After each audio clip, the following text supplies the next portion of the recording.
أعوذ بالله من الشيطان الرجيم. بسم الله الرحمن الرحيم. إن الحمد لله نحمده ونستعينه ونؤمن به ونتوكل عليه. نحمده الله سبحانه وتعالى ونعوذ بالله من شرور أنفسنا ومن سيئات أعمالنا. من يهده الله فلا مضل له ومن يضلل فلن تجد له وليا مرشدا. أشهد أن محمدا عبده ورسوله الذي بلغ الرسالة وأدى الأمانة ونصح الأمة وجاهد في الله حق الجهاد. فيا عباد الله، أوصيكم ونفسي بتقوى الله عز وجل، فاتقوا الله حق تقاته ولا تموتن إلا وأنتم مسلمون. يقول الله سبحانه وتعالى بعد أعوذ بالله من الشيطان الرجيم: ومن الناس من يقول آمنا بالله وباليوم الآخر وما هم بمؤمنين يخادعون الله والذين آمنوا وما يخدعون إلا أنفسهم وما يشعرون في قلوبهم مرض فزادهم الله مرضا ولهم عذاب أليم بما كانوا يكذبون.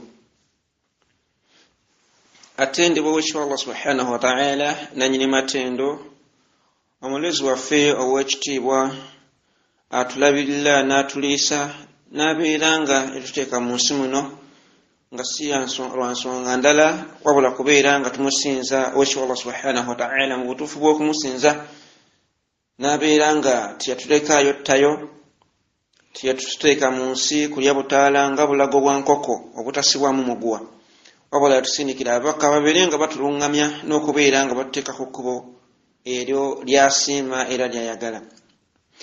Nabwekityo bakadde bange bitiibwa, nsaba Allah abeere nga asooka okusaasibwenga n'emirembe ku Ekitiibwa Muhammadi sallallahu alayhi wa alihi wasallam, oyo yabeera nga afuuka okusiramuka kwaffe, Allah kwe yabeera nga ayisiza, yabeera nga afuuka okubeerawo kwaffe mu busiraamu. Nsaba Allah abeere nga asooka okusaasibwenga n'emirembe ku ye ومن تبعه بإحسان إلى يوم الدين. نبول ينانا قبل الوبوف ميايتا نبع أصحابي أبي رضوان الله عليهم. سواء الله أبين قصوك ساسلمين ملمكو وفنزي تغينا كبيرانغا تلاك ملما وغف إن شاء الله تعالى. وملما وقوتغانا ني أمراض القلوب إن ودي زمتما sokera ddala nebaza mwanye naffe Allah abeere nga ayongera okumulungama n'okumuwa hidaya, atulondera emiramwa egyo egitulungamya Allah subhanahu wa ta'ala, egitulungamya ku mateeka g'ekyo Allah subhanahu wa ta'ala. Saba Allah buli yenna afaayo okubeera nti obusiraamu bugenda mu maaso, wenna okyokola saba Allah subhanahu wa ta'ala abeere nga akulongooseza enniya, ate abeere nga akikulaga ku yawmul qiyamah. Allahumma amin. Mwanyina ffe atulondedde omulamwa nti abaffe ensonga ki eziviirako omutima gw'omuntu okubeera nga gufa, okubeera nga tegukyafaayo eri ku mateeka g'ekyo Allah subhanahu wa ta'ala.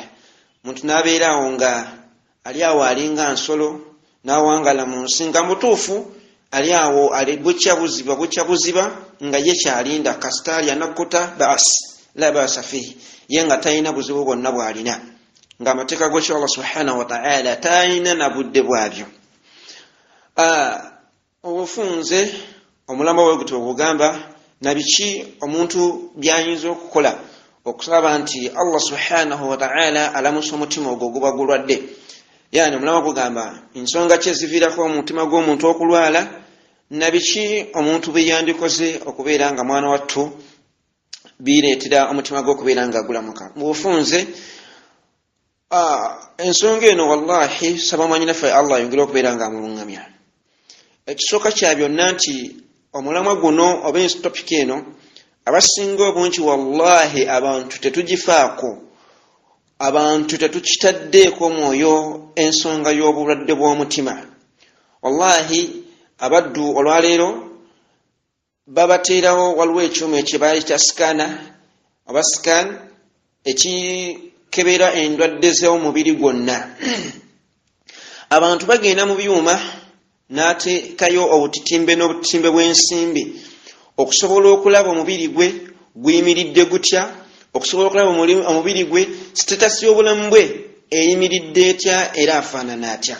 Ne wallahi n'atafaayo kukebera omutima gwe eri Allah subhanahu wa ta'ala guyimiridde gutya. Endwadde ze tutya zoweekebeza mu ddwaliro n'owaayo obutitimbe n'obutitimbe bakukebere omubiri gwe guyimiridde gutya, omutima pressure eri etya, eri waggulu oba eri wansi, yenkana kikati, kansa ayimiridde atya.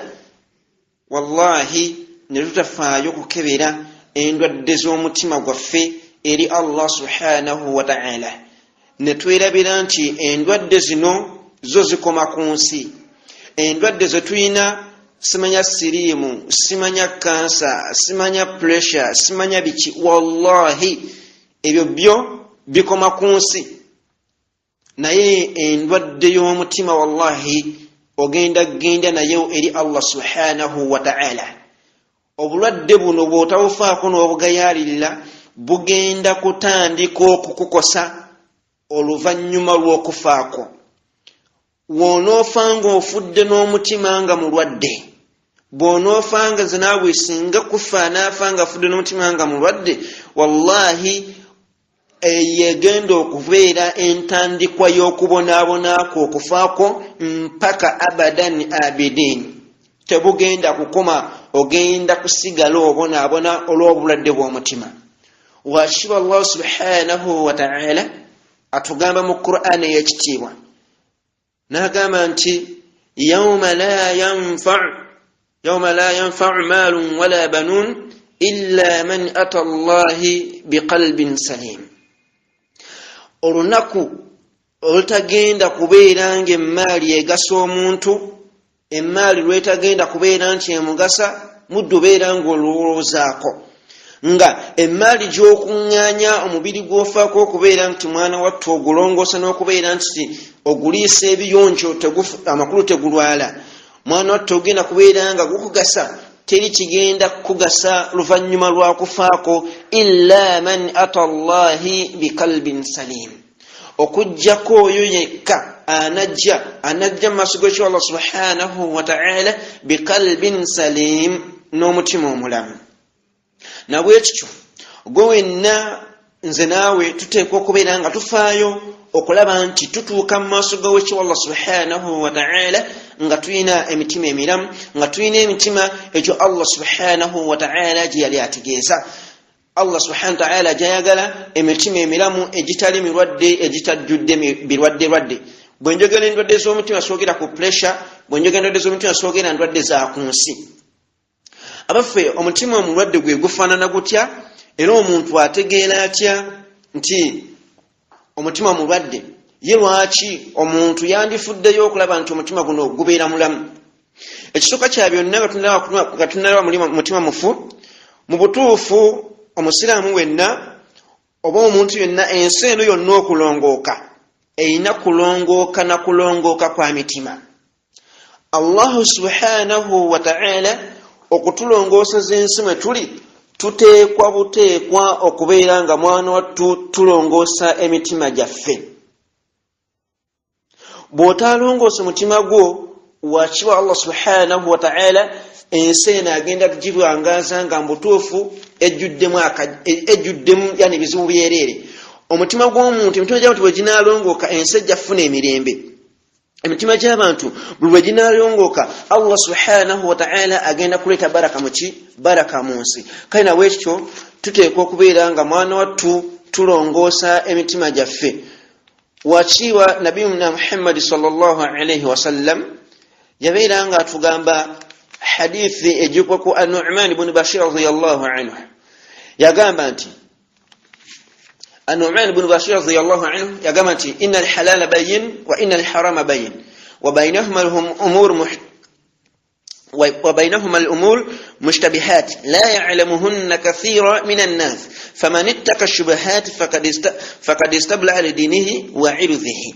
ناقام النبي محمد صلى الله عليه وسلم ألا وإن لكل ملك حمى ألا وإن حمى الله محارمه. حديث وتوغيندا نيوي ياكم كيلز ياغاما انتي ألا في الجسد قلب مضغة انتي abafe mu mutima gwo oba mu mubiri gw'omuntu mulimu ekinyamanyama mulimu paati naye nga agamba Nabi sallallahu alaihi wasallam nti paati eyo singa eneerongooka aga nti idha salahat ekitundu ekyo oba almudghah singa eneerongooka mwana wattu salahat aljasad kullu omubiri gwonna gujja kulongooka n'ensi yonna ejja kulongooka. Amakulu omutima gubeera omulamu n'ensi eyina okubeera n'omubiri gwo gujja kubeera nga gulongooka. So singa omutima gunaafa n'obeera n'omutima nga mulwadde nga gujjudde agalwadde mwana wattu ogenda kubeera nga n'omubiri gwo gwonna gujja kufa. Omubiri bwe gunaafa n'ebiyungo byonna bigenda kubeera nga bifa.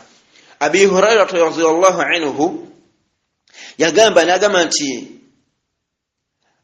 nti alqalbu malk omutima ye kabaka. Yagamba omutima yagukuba ekifaananyi n'aguteeka nti omutima kabaka. N'agamba nti lwaki kabaka? N'agamba nti wal a'dha'i junuduhu nti ebiyungo by'omubiri gwonna gye lya kabaka mutima. Amakulu kabaka ye mutima, ejje lya kabaka oyo bye biyungo by'omubiri gw'omuntu. Abi Hurairah radhiyallahu anhu agamba nti fa idha twaba al-malik kabaka oyo singa anaalongoka yanaabeera herefe n'abeera mulamu bulungi nnyo nga talina ndwadde yonna twabat junuduhu mwana wattu nejjeeri amakulu ebiyungo by'omubiri byonna bijja kulongooka. Nina agamba nti wa idha khabatha alqalb mwana wattu singa omutima gunaalwala mwana wattu khabatha aljunuduhu khabathati junuduhu nejje ly'omubiri jja kulongoka. Amakulu omutima gwaffe gyonna giteekeddwa okubeera emiramu. Buli lwe ginaalongooka Allah subhanahu wa ta'ala agenda tulongoosa ebiyungo byaffe eby'omubiri ate maadhalika abeere ng'alongoosa n'ensi eno. Lwaki? Lwensonga nti olwaleero ensi okudubunkana kivudde ku bantu kubeera nti tebakyalina mitima. Oli akitwala layisi okukutta okufuna omutwalo gwa Uganda. Layisi okutta n'akujjawo ye n'afuna omutwalo. Kibanga okukutta it's the only solution okufuna omutwalo ogwo. Kiva ku ki? Lwa mutima mufu. Omuntu okubeera nti olwaleero obusiraamu bweyawuddemu olwaleero nti abasiraamu tuli mu kukaaba maziga kivudde kubeera nti tulina mitima mifu.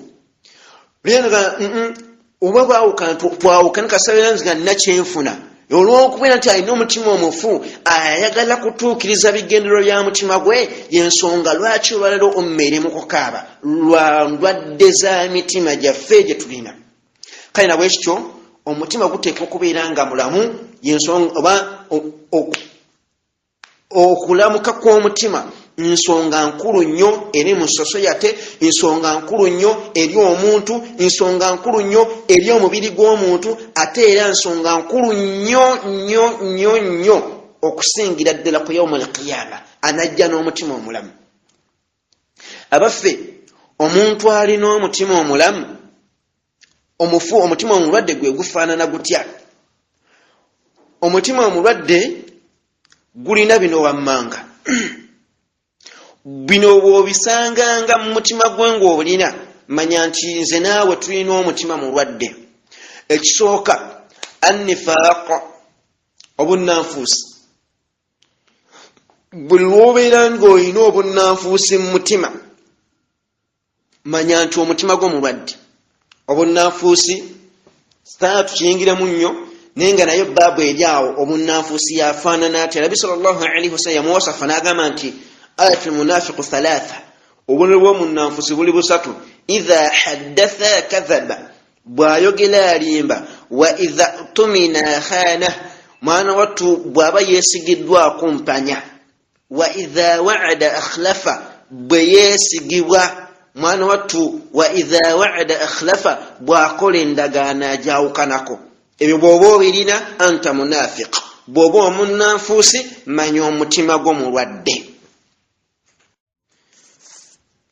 Buli lwobeera n'ebitende ebyo ebisatu oba munnanfuusi buli lwobeera omunnanfuusi omutima gubeera mulwadde kale na bwekityo nze naawe tufuba okulaba nga tujjamu obunnanfuusi mu mutima ayagala okubeera n'omutima omulamu. So ensonga esooka oba emu ku ndwadde y'omutima eraga omutima omulwadde an-nifaaq kwe kubeera n'obunnanfuusi.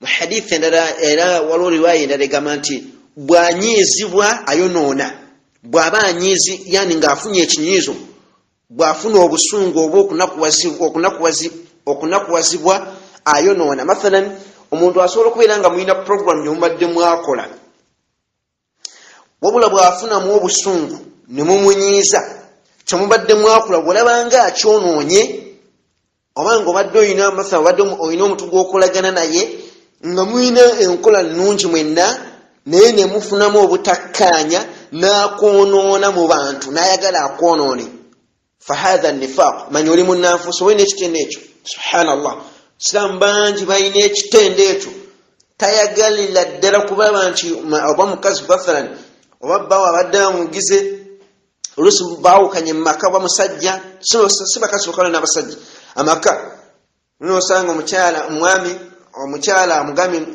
nkukooye n'oyagala omwononera erinnya n'omuteekako, oba mukyala mwenzi akola kino omwononera erinnya, oba omukyala oyagala kunoba waka olw'okuba bbawo akugobye olw'obutakkanya obubadde mutafunye, n'oyagala oleke ng'oyonoonye buli ekiri ewaka, ennyumba ogya amadirisa ogaase, tivi ozikubye, ebitanda byonna oleke oba olusinga omwokyeza, fa anta munafiq. Ayina ekitende kifaananako bwe kityo aba ayina omutima mulwadde. Ensonga ey'okubiri arriya, okubeera omuntu buli lw'obeeraawo nga mutuufu gw'oyagala bandabe.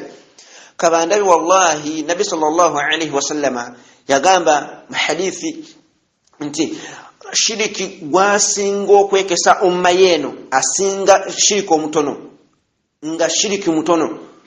Subhanallah, yagamba arriya, okweraga kabandabe, okukola ngo mulimu gw'okola oyagala bakulabe nti gw'osinga, oyagala kulabe nti gw'oliwo, oyagala bakulabe yani nga buli kimu okola omulimu oba Allah oba mirimu gya Allah subhanahu wa ta'ala oba gya mu dunya, wabula ngo oyagala bakulabe. Mwana wattu manya naawe omutima gw'olina gubeera mulwadde bw'obanga okola kabandabe.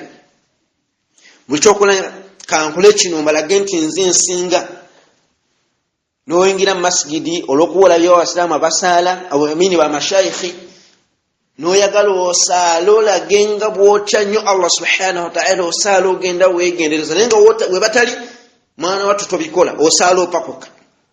Mwana wattu kabandabe oyo si mulungi, tulina okubeera nga tulongoosa emitima gyaffe.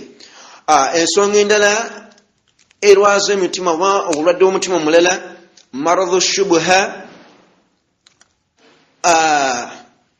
warraiba, ashubha warraiba au shak, obulwadde bw'okubuusabuusa mu busiraamu bw'ekiwa Allah subhanahu wa ta'ala. Buli obeeraawo ng'obuusabuusa mu mateeka g'ekiwa Allah subhanahu wa ta'ala nti oba mutuufu oba si mutuufu, nga n'obeeraawo nga mutuufu olina okuwankawanka oli awo totereranga, okyalina okubuusabuusa mu kubeera kw'ekiwa Allah subhanahu wa ta'ala. Mwana wattu omutima ogwo nagwo gubeera mulwadde.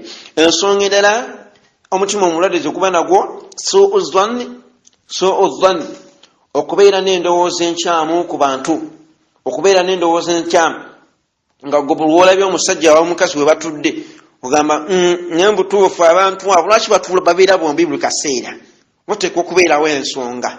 Lwaki taata gundi abeera nnyo ne maama gundi, gwenga lwaki fulani oyo abeera nnyo ne gundi, gwenga buli kaseera tosobola balowooza kirungi, oba oluusi balina ku nsonga za busiraamu tosobola kibalowooza nga gwe bulola naye lwaki gundi ayogedde bw'ati, nga gwe ofunamu ndowooza mbi eri banno, manya naawe ogwo omutima gw'olina mulwadde. Ensonga endala al-kibr, ayina omutima nga mulwadde abeera n'olunkulu, bali olunkulu lukaafuwaza n'okukaafuwaza, kuba kyekyago bya shaitan mu jjana. Wakiwa Allah subhanahu wa ta'ala agamati wa idh qulna lil malaikati isjudu li adama fasajadu illa iblisa aba wastakbara wa kana minal kafirin. Ekyago bya shaytani mujjana wachi Allah subhanahu wa ta'ala tiyamugoba nti ayina kiyakola oba nti yavuma Allah oba yakola kyo yakola ki wabula ekyamugobe bali lunkulu kwetwala nti ye wa waggulu nnyo ku balala, kwetwala nti ye wa kitiibwa ku balala, kwetwala nti omuntu okwetwala nti togambwako, omuntu okwetwala nti gwe towabulwa, omuntu okwetwala nti gwe gwosinga mu buli kimu. Eyo si kitendo kya mukkiriza, kitendo kya musiramu. Buli omusiramu wenna Nabi sallallahu alayhi wasallam yatugaana okubeera abantu abeerabawo okusinga abalala. Beera muntu wa wansi mu society. Buli lwonekakkanya Allah subhanahu wa ta'ala ye ajja kusitula, naye buli wooneesitula Allah ajja kukakkanya nnyo ate oswale na nnyo.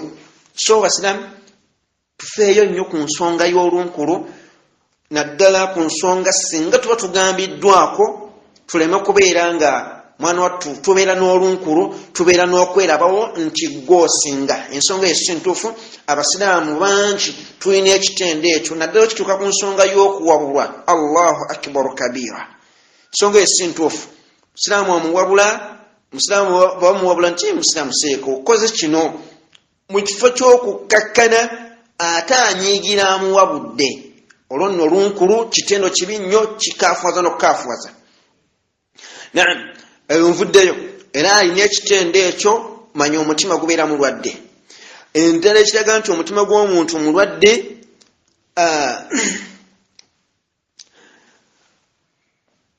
alhawa wa mahabbat ghayrillah, okwagala, yani omuntu okwagala nga toyagala Allah subhanahu wa ta'ala. Bwe nzo kitaminga bwe ntyo, omuntu okubeera nga gw'omukwano gw'olina omungi oguyina eri balala wabula si eri Allah subhanahu wa ta'ala. Mathalan olinga ayina katonda we gwasinza ng'oyagala nnyo shiriki, ng'oyagala nnyo okusamira okusinga Allah subhanahu wa ta'ala, ng'oyagala nnyo okusamira okusinga okwagala nnyo Allah subhanahu wa ta'ala. So naawe afaanaganako bw'atyo ng'eswale okukalubirira, naye nga okweyiwako amazzi kikalubirira, naye nga okweyiwako ebidagala n'obyeyiira ofune emikisa n'obugagga nga byo bikwanguyira. Manya omutima gw'omulwadde. Mpozi n'ekyoli okubeera awo ng'atya, nga tatya Allah subhanahu wa ta'ala, n'okubeera n'omutima nga mugumu ng'ejjinja, lega nze sitya sirina kyentya. So neyo n'emu ku nsonga ereetera emitima gy'abantu okubeera nga yani omutima ogwo gubeera mulwadde ogulina ebitendo ebyo. N'ekisembayo kyensembayo ku nsonga y'omutima omulwadde bye guba nagwo al-ghafla, omuntu okubeera nga mugayaavu. Obugayaavu basiraamu si nsonga ntuufu. Obugayaavu naddala ku mateeka g'Allah subhanahu wa ta'ala, buli wolabanga mutuufu ogayaala nnyo ku mateeka g'Allah subhanahu wa ta'ala, manya omutima gw'omulwadde, manya omutima gw'omulwadde nga gwe ku mateeka g'Allah subhanahu wa ta'ala kusaala, kusiiba, kuteeka amateeka g'Allah subhanahu wa ta'ala gonna nga gakkalubiriza okugateeka mu nkola, manya omutima gw'omulwadde. Naam, awo nvuddewo inshallah ta'ala kubanawo wagazimuko sasa tubeere nga tuwanvuwa biidhnihi subhanahu wa ta'ala. Min asbab amrad al-qulub, mubimu kubireeta emitima okulwala nga gifuna endwadde ezo zetwogeddeko. Mpozi waliwo endwadde gye neerabidde, endwadde y'ensaalwa, naye endwadde gyeri eyo n'abalina ensaalwa nayo si ntuufu okubeera nga omusiraamu olina ensaalwa. Naam, endwadde zireetebwa bino wammanga. Ekisooka kya byonna al-jahl, okubeera omuntu nga obuteesulira, yani nga tomanyi ddiini ya Allah subhanahu wa ta'ala, yani ng'oli mu ddiini naye ng'olinga omulambuzi, olinga forena. Mulimu abali mbusiraamu nga wallahi tulinga baforena, nga omanyi omuntu okubeera mu ggwanga nga si liryo, nga owulira bwogera tobitegeerirako ddala. Be basiraamu b'ennaku zino wallahi.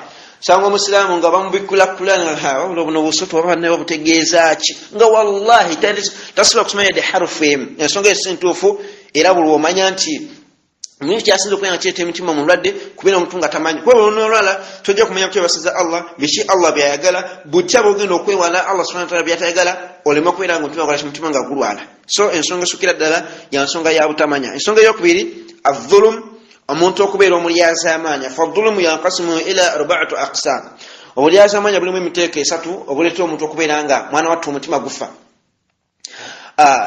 Obulyazaamanya obwo waliwo adh-dhulmu bainaka wa baina Allah subhanahu wa ta'ala, omuntu okubeera nga obulyazaamanya obuteeka gwe wakati wo ne Allah subhanahu wa ta'ala.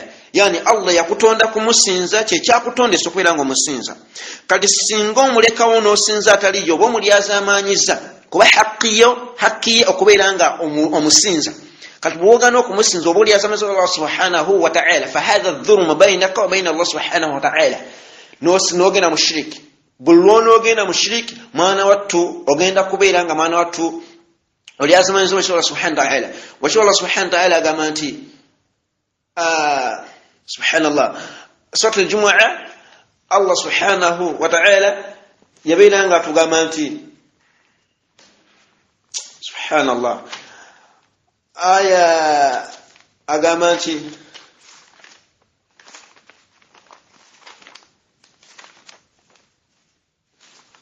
ليس سورة الجمعة سورة الصف أقام الله سبحانه وتعالى ومن أظلم ممن افترى على الله الكذب وهو يدعى إلى الإسلام والله لا يهدي القوم الظالمين.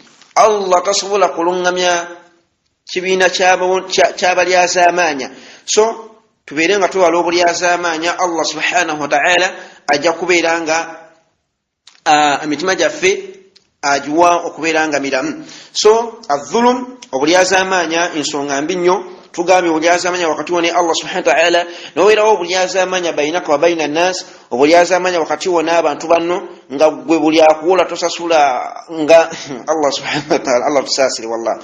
Siraamu abalyazaamanya abaganda baabira bagamba nti gwowola otudde omubanja okoze eki omubanja oyimiridde embwa ate ekitta okuwola ekitta omukwano n'eŋŋanda kuwola nakwazika.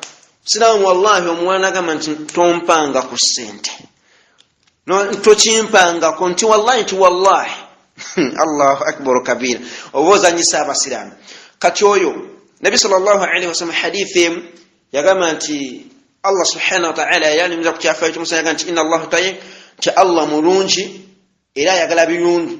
Naye yagamba hadithi egyenkubekerera yagamba nti omusajja ali mu lugendo ng'ali mu kutambula ng'ali haramu, yani nga byali haramu byayambala haramu byonna nga judde haramu, oyo ayinza okusaba Allah subhanahu wa ta'ala birenga ayanukula edduwaze amakulu bwobeera nga ojjuza obulyazaamanya nga haramu mwerere gwolina mwana wattu Allah subhanahu wa ta'ala omutima gwe agenda gukakanyaza gubeere nga gufuna ekirwadde gubeere mufu.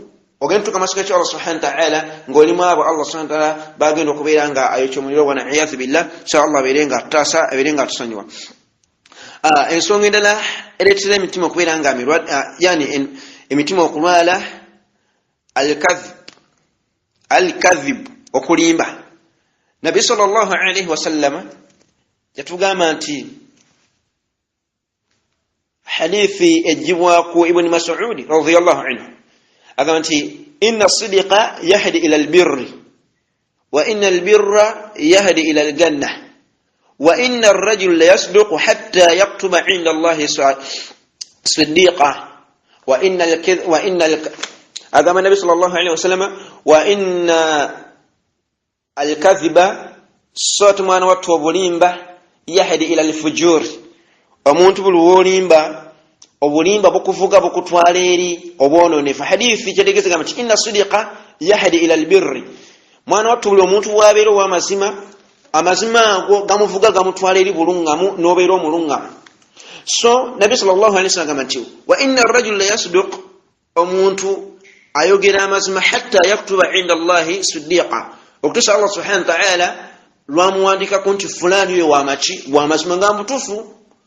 Bulwo itaga gundi oyo nga noba mwe mwenyini mwebu nga mwina mu group omubeera muli mwina gwomubeera mu gundi oyo yabakola ki atusinga okubeera w'amazima.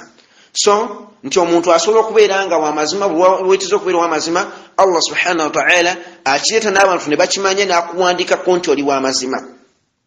Sasa nagamba nti wa inna al-kadhiba sate mwana watu bo bulimba yahdi ila al-fujur buvuga omuntu nga bumutwala eri obwononefu. Nagamba nti wa inna al-fujura sate mwana watu obwononefu obwo yahdi ila an-nar omuntu ruobera omulimba obulimba bukuvuga bukutwala eri bwononefu. Amakulu omuntu bwalimba afuuka mwononefu. Sate buli omuntu bwofuuka omwononefu obwononefu obukuvuga bukutwala eri mu muliro. Nabi sallallahu alaihi wasallam ameza hadithi nga agamba nti wa inna ar-rajula la yakdhibu hatta yukutaba 'inda Allahi kadhaba muttafaq alayhi. Muddu alimba okutuusa amaaso ga Allah subhanahu wa ta'ala lwawandiikibwako nti gundi oyo mulimba.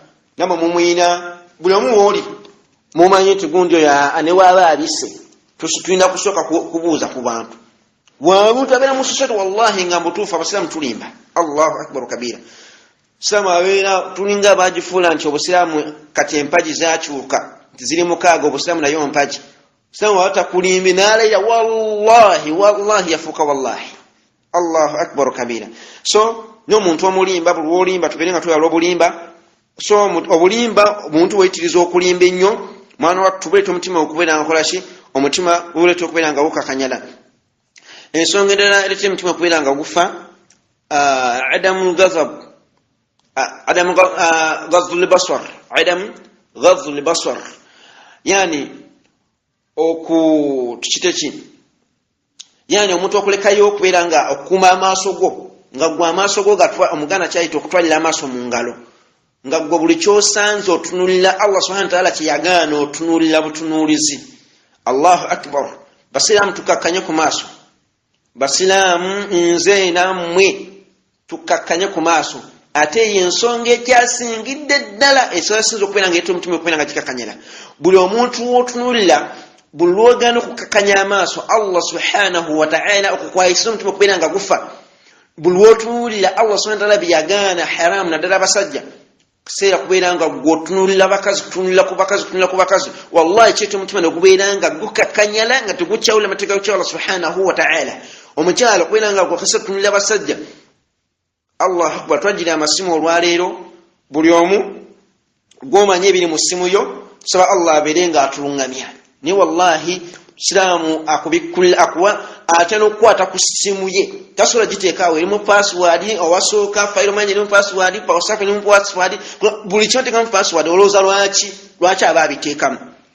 Reason being nti akimanyi naye mulimu mwana wattu bitakola ki ebitakkiriza mu kigere Allah subhanahu wa ta'ala. So Islamu tubeere nga tweddako ensonga y'amaaso bye tulina mu masimu tubeere nga mwana wattu tubeera nga ebyo ebikyasinza okubeera nga bituttira emitima wallahi thumma wallahi.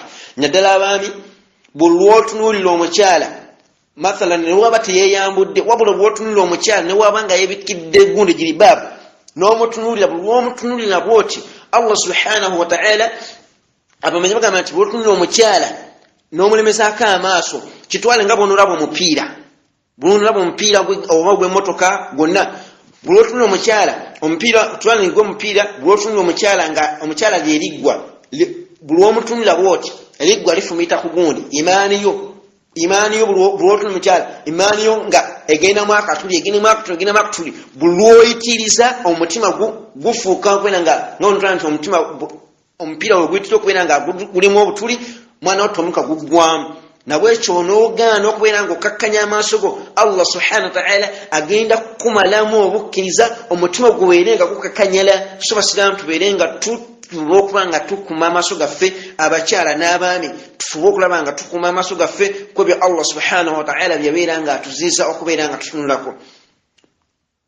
Ensonga eyo ndakuteekawo hadithi ya Abi Sa'id al-Khudri radiyallahu anhu yagamba nti Nabi sallallahu alayhi wasallam yagamba nti inna dunya halwatan hadlatan wa inna Allah mustakhlifahum fiha fayanzuru kayfa ta'malun fattaqullaha wattaqud dunya agamba nti Nabi sallallahu alayhi wasallam agamba nti mazima Allah yakula dunia eno nga yamakoola era ng'ewoomerera nungi nnyo era ewoomerera nagamati Allah subhanahu wa ta'ala gamati wa inna Allah mustakhalifakum fiha fayanzuru kayfa ta'malun Allah jabasikiza kunsi abaliwo buwangazi mujiwangalireko nesirwa nsonga ndala wabula fayanzuru kayfa ta'malun nga kyanonyamu bikiyo mugendo kukolera mu nsi eyo nagamati fattaqud dunya wattaqun nisaa agamumutya dunya mujegendereze nnyo nanga wattaqun nisa era muberenga mwegendereza n'abakyala nagamati fa inna awwal fitnatu banu israila kanat fi nisa ekikemo ky'abaana ba Isirayiri Allah okutuuka okubasunguwalira n'abateeka ku laana ye n'atuuka n'okubeera nti abakolimira ensonga ki ya nsonga y'abakyala Allah subhanahu wa ta'ala kuyasinga okubeera nga akola singa Isirayiri so basilamu abakyala tubagende mpola abasajja omusala olwobeera nga bw'olaba nga omutima gw'omwami nga gwagala kubeera yani nga emikwano gyo gy'osinga okwagala olaba oyagala osinga kwagala kubeera nnyo n'abasajja oba mukyala omusajja obanga mutima gwagala nnyo okubeera n'abasajja nga subhanallah mbitabudde yani omusajja nga gwe mikwano gyo osinga kubeera abakyala nga n'omukyala mikwano gyo basajja opposite kale wekyo nga botyo nga gwewangala manya omutima gw'omulwadde so tubeere nga ensonga etugikendeeza naye ng'eva kuki ya nsonga y'amaaso gano tubeere nga tugakola ki tugegendereza n'abasajja ako nga badde nga by the way basiraamu ensonga y'abakyala waliwo abawala bangi abasajja abakyala bangi bayitiridde naye tukimanye nti mwana wattu kikemo kye tulina eri umma kikemo kye tulina Allah subhanahu wa ta'ala lwalo kiyateekawo ku akhiri zamani so tulina okubeera nga tukyegendereza nnyo biidhinihi subhanahu wa ta'ala so Allah abeere nga tutaasa ensonga endala ereetera okubeera nga emitima gufa ittiba'i hawa omuntu okubeera nga ogoberera bwagazi bwa mutima gwo musiraamu oba omukiza yenna tutegera okubeera nga ogenda ogoberera kwagala kwa mutima gwo kwa Allah subhanahu wa ta'ala yagamba mu suratul nazi'at agamati fa amma man tagha wa athara alhayata ad-dunya fa innal jahima hiya al-ma'wa wa amma man khafa maqama rabbih wa naha an-nafsa 'anil hawa fa innal jannata hiya al-ma'wa agama Allah subhanahu wa ta'ala fa amma man tagha jannana ghana inana gana najema wa athara alhayata ad-dunya no kulembesa bulamu bwansi yani nga gwe Allah chayagala nwono Allah chayagala ngolabo okola Allah chayagala nawo ntwe chikwagala techibibiriko no kulembesa bulamu bwansi Allah subhanahu wa ta'ala gamba ati fa innal jahima hiya al-ma'wa mwana watu obuddo bw'omuntu oyo muliro jahim nama wa amma man khafa maqama rabbih wa naha an-nafsa 'anil hawa yanna anazizo omwoyo gwokubeera nga gugoberera obwagazi bw'omutima gwe fa innal jannata hiya al-ma'wa obuddo bw'omuntu oyo jana yawo ki Allah subhanahu wa ta'ala so tubeerenge emitima gyaffe tugikomako bye byagala wallahi omutima gwagala ebintu bingi nnyo nenga wallahi byabula byeriffe so togondera mutima gonse naawe tufe nnyo okulaba nti emitima mingi gwagala nenga wallahi byabula bye tuli so tubeere nga twekomako emitima gyaffe okubeera nga mwana wattu amakulu tetugoberera mitima gyaffe muddu awaliro kati abaddu tuli abudul hawa tuli baddu ba mitima gyaffe baddu ba kwagala kwa mitima gyaffe tafaayo bafaanana batyo batya ekinavamu kasitwa atuukiriza ekigendera ky'omutima gwe so omuntu wenna bw'olaba nga gwogoberera kwagala kwa mutima gwo nolekawo Allah subhanahu wa ta'ala byeyagala manya omutima mulwadde nga era yensonga erita emitima okubeera nga girwala omuntu okubeera nga agoberera okwagala kw'omutima gwe ensonga endala kathratul ma'asiya omuntu okwitiriza nnyo okukola amazambi n'okubeera nga togenenya buli woyitiriza nnyo okubeera nga ezambi oba zambi niwe libalimu ne buli woliyitiriza niwe liba ttono litya buli weliyitirira ennyo omutima gutuuka ne gukakanyala ne gubeera nga tegukyawala mutima gwa Allah subhanahu wa ta'ala so tubeere nga tukakanya ku mazambi ge tulina nga tugakakanya naki ekisooka kugaleka ekyokubiri kusaba Allah agatuggyeko n'ekyokusatu okubeera nga tunenyeza Allah subhanahu wa ta'ala abeere nga gatusonyiwa ensonga endala emikwano gye tulina abaganda bagamba tosobola kuliraana kiswa n'otakola kino tafuuka kiswa tosobola kwekulukunya ku kisenge n'otasiiwuuka mbulla gw'oyita naye nkubulira empisa zo ezo nangezo z'abajjajjaffe mwana wattu buli lw'onoowangala n'omuntu omwononefu bw'onoowangala n'omuntu alina omutima omufu naawe ogenda omutima gugenda kufa nga tegukyawula mutima gwa Allah subhanahu wa ta'ala so bannange twejjeko emikwano emyononefu Nabi sallallahu alaihi wasallama yagamba nti eddiini omuntu awangalira ku ddiini ya mukwano gwe so wegendereza omugwofula mukwano gw'omufanfe ogolina beera nga omukendeeza beera nga ojjawo emikwano emyononefu ofuba okulaba nti okwana emikwano gy'abantu abalongoofu bw'oba oli awo Allah subhanahu wa ta'ala naawe ajja kulongoosa omutima gwo obeeremu abo abagenda okubeera nga mwana wattu batuuka amaaso g'ekiwa Allah subhanahu wa ta'ala nga balongoofu. N'ensonga endala esembayo ku nsonga ez'endwadde z'emitima adamu nahyi anil fahshai wal munkar, okwesamba n'okwesulirayo gwannaggamba kubeera nga tuziza abantu okukola ebikyamu. Bw'obeera nga oli ensonga egenda okuleta yani omutima gw'okufa, kulaba omuntu ng'owangala n'omuntu ng'alina obubonoonefu byakola oba mukwano gwo oba nga neighbor oba omuntu gw'owangala naye ku mulimu oluddawa nga wallahi mwononefu owangala naye naye buli omulaba ng'akola ekyonoono mugambeko musiraamu, buli lwota mugambe Allah subhanahu wa ta'ala agenda kufuula kyali. So okwesamba n'okulekayo buli yani obyonoonefu ebitukolebwa mu maaso gaffe ng'oggulyawo toyifaanako be bamanyi lana diinina lana amaluna, tulina emirimu gyaffe namwe mulina emirimu gyammwe, yani nti ffe tuli bakkiriza namwe oba akole batayagadde akole kyabireke ngwe nga tebikufaako. Famire omwoli omukazi gw'olina tasaala tebikwatako, oba abaana b'olina tobafaako. Mwana wattu Allah agenda bagatta emitima mwina mufuuke ng'ejjinja gifuuke gikakanyale nga negikyawula amateeka ga subhanahu wa ta'ala. Lwaki? Kugaana kubeera nga tuziza abantu abakola ebyonoonefu mu maaso gaffe. So tubeere nga tufaayo nnyo okusanga tuwanvu ennyo, naye tubeere nga tufaayo nnyo okulaba nti abantu betuwangala nabo, abantu abatuli ku mwanjo, okulaba nti mwana wattu tubabuulirira okubeera nga baleka ebikola ebyonoonefu n'okubalaga empisa ennungi mu society mwe tuwangaalira.